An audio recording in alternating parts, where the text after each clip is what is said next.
How's it going, everyone? Hope you're doing good. Mr. Boulder back today with a video, and today's video is my top 25 albums of 1994, the honourable mentions, the ones that weren't quite good enough to make the list, but still good stuff nonetheless. And I'm also going to be doing a bit of band promotion for my own band, as we've just recently released a new CD.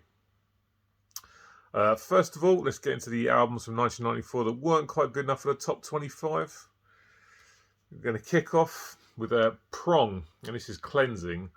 This features Tommy Victor on guitar and vocals. Excellent guitar player, very underrated. To be honest, Prong is an underrated band in my eyes. This also has Paul Raven on bass, who was in Killing Joke. He has sadly since passed away.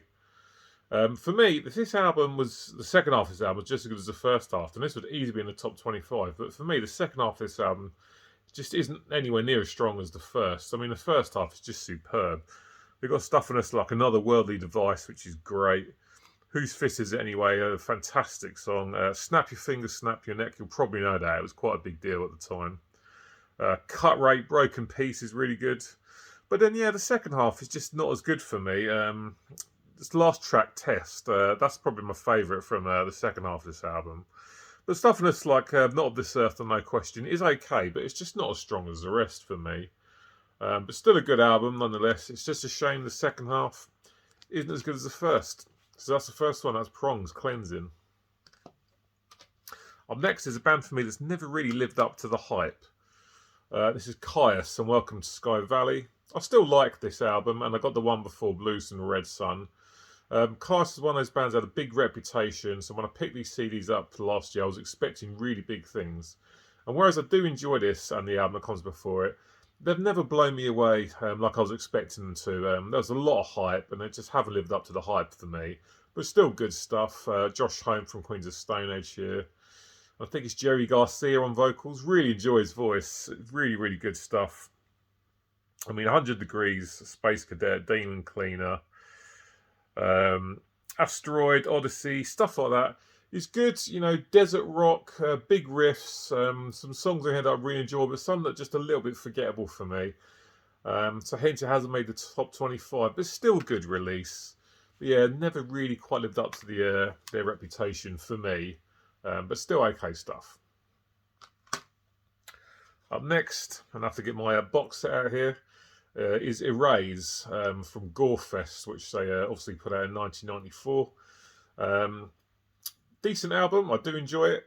It's not the full-on death metal though from their early releases. For me, there's quite a bit of groove creeping in here, and probably a bit of death and roll as well. But a bunch of songs that I do enjoy. Not good as what come before it for me personally, but still stuff that I enjoy quite a lot. Lots of good riffs, some nice choruses, some catchy choruses. But just an album that's not quite as good as the ones that come before it, but still plenty of good death metal to get your teeth into. Death metal, death and roll, bit of groove, like I say. Good stuff. Title tracks are really good. It's probably my favourite. But yeah, the ones that come before it are definitely better. But Erase from Gorefest from 94 is still a decent listen. Up next is a fantastic album which I played loads back in the day. I had this on cassette. Finally got around to grabbing the CD a year or two back. TerrorVision's How to Make Friends with Influence People. These guys were part of what was called the Brit rock movement. If you're not from the UK, back in the mid-90s, Britpop was absolutely huge back in the mid-90s. Britpop was basically indie bands going really, really commercial and selling tons and tons of albums. And bands like this, TerrorVision, and bands like the Wild Hearts, Curb Dogs, another one I can think of, Head Swim, are all part of what was called the Brit rock movement. These guys from Bradford, fantastic album, really, really good. It just goes to show how many good albums come out in 94 that just didn't make the top 25. These guys were discovered by Joe Elliott from Def Leppard. Excellent tracks on this, like Alice, What's the Matter? Oblivion, that was quite a big single. Stop the Bus, Discotheque Wreck, Middleman, great song that is. 10 Shades of Grey, Pretend Best Friends. Some People Say, What Makes You Tick, stuff like that. Excellent stuff. Saw these guys a few years ago with the Wild Hearts and Reef. Still got it live. Tony Wright is still an amazing frontman. He was jumping around everywhere. I think it was Mark Yates on guitar. Really good guitar player. Nice riffs on this. Easy to sing along to choruses. Catchy songs, great stuff. Terrorvision's How to Make Friends and Influence People is a superb album, but just not quite good enough to make my top 25. Up next is a band that from the UK. They weren't that big over here, but they were absolutely massive in the States. They were touted as being like a Nirvana kind of rip-off, which personally I think is bullshit. I don't get it myself. But this sold by the bucket load, just like I say, especially in America. This is Bush and 16 Stone. Grunge heavyweights, some excellent tracks on this, fronted by Gavin Rossdale. Great singer. The guitar playing style on this album I really like. Excellent alternative rock guitar tones and playing. Everything's in. First track, superb. Bomb, Come Down, Body, Machine Head's a great track. Love the intro riff to that. Testosterone, Glycerine is a great song. Ex-Girlfriend. These guys featured on bass Dave Parsons, who was actually the bass player in Transvision Vamp in the late 80s. If you were of a similar age to me back in the day, you would have known who Transvision Vamp were, because their singer Wendy James was ridiculously hot. But he was playing bass in this band. Great album. I really enjoy this. Yeah, wasn't massively successful over here, but absolutely huge in the States. And a good album from these guys. I do enjoy this one. It's good alternative rock, grunge, good stuff from Bush. 16 Stone, decent album. And last up today is Annihilator, and this is a King and a Kill. Decent album, but for me it's a little bit disjointed. You know, you got some stuff on here that you would expect from these guys, sort of quite thrashy. Like the title track is absolutely phenomenal. Second to None is a great thrasher as well. There's other good songs all across this album. Hell is a War is quite good. It's a terrible song title though. In the Blood's a decent ballad. Catch the Wind, Speed, Bad Child. Yeah, it's quite a mix. You know, like I say, some of it's quite thrashy, but in some of it, it's just kind of like hard rock, and it's just a bit disjointed to me, a bit all over the place. You know, they're throwing a lot of stuff into the pot. Serving it up, and it's okay, but it doesn't knock me out. But it's certainly a decent album. I think this is getting reissued on vinyl soon. Definitely will be picking it up. Decent listen from these Canadian thrashers. Not as good as the three that come before it, but still definitely worth checking out and a decent listen. So that's it for the honourable mentions of 1994.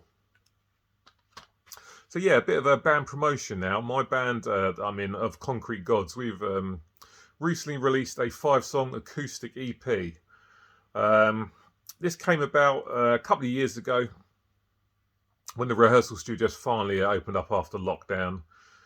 Basically, to cut a long story short, without going into too many details, one of our band members, good friend of mine, became quite ill. He's fine now, thankfully, but he was out of action, so he wasn't going to be able to play the drums. And we talked about doing some acoustic stuff before. So what happened was, this was the ideal opportunity to do it, because we couldn't have any drums, because our bandmate had to look after his health, of course. That's the main priority. So we decided to get back into the studio once they reopened after the lockdown and write a bunch of acoustic songs. 5 songs we wrote in about 3 or 4 months, and went to the studio and recorded it September last year, and it's finally come out now. So I'll show it off quickly now. So my band, yes, is called Of Concrete Gods, and this is our CD, and this is Our Trauma Is Not a Competition. 5-track CD. There you go. Yep, CD's in there, definitely. I thought I'd left it out then. Booklet, lyrics, and band photo on the back. I've also got a limited amount of cassettes. This is quite cool to grab this. Comes on an orange shell. And we also got some t-shirts. Here it is. Really pleased with all this stuff. I'm really pleased with the EP in general. I think me and the guys wrote a bunch of really good songs I'm really proud of. And I'm glad for it to be out there for people to listen to. So what I shall do is I'll leave a link in the description box of this video to the EP on Spotify so people can check it out. And if you like it, please head over to Bandcamp. Just search for Of Concrete Gods. Where we had the t-shirts, CDs and cassettes for sale. If you like it, please pick one up. It'd be very much appreciated. And yeah, I can't thank you enough if you head on over there and grab one. Metal Marty Mac has grabbed some stuff already, so thank you, Marty. Much appreciated, mate. So yeah, please head over and check it out. Yeah, thanks for sticking around and watching this video. Watching all the way to the end is much appreciated, as always.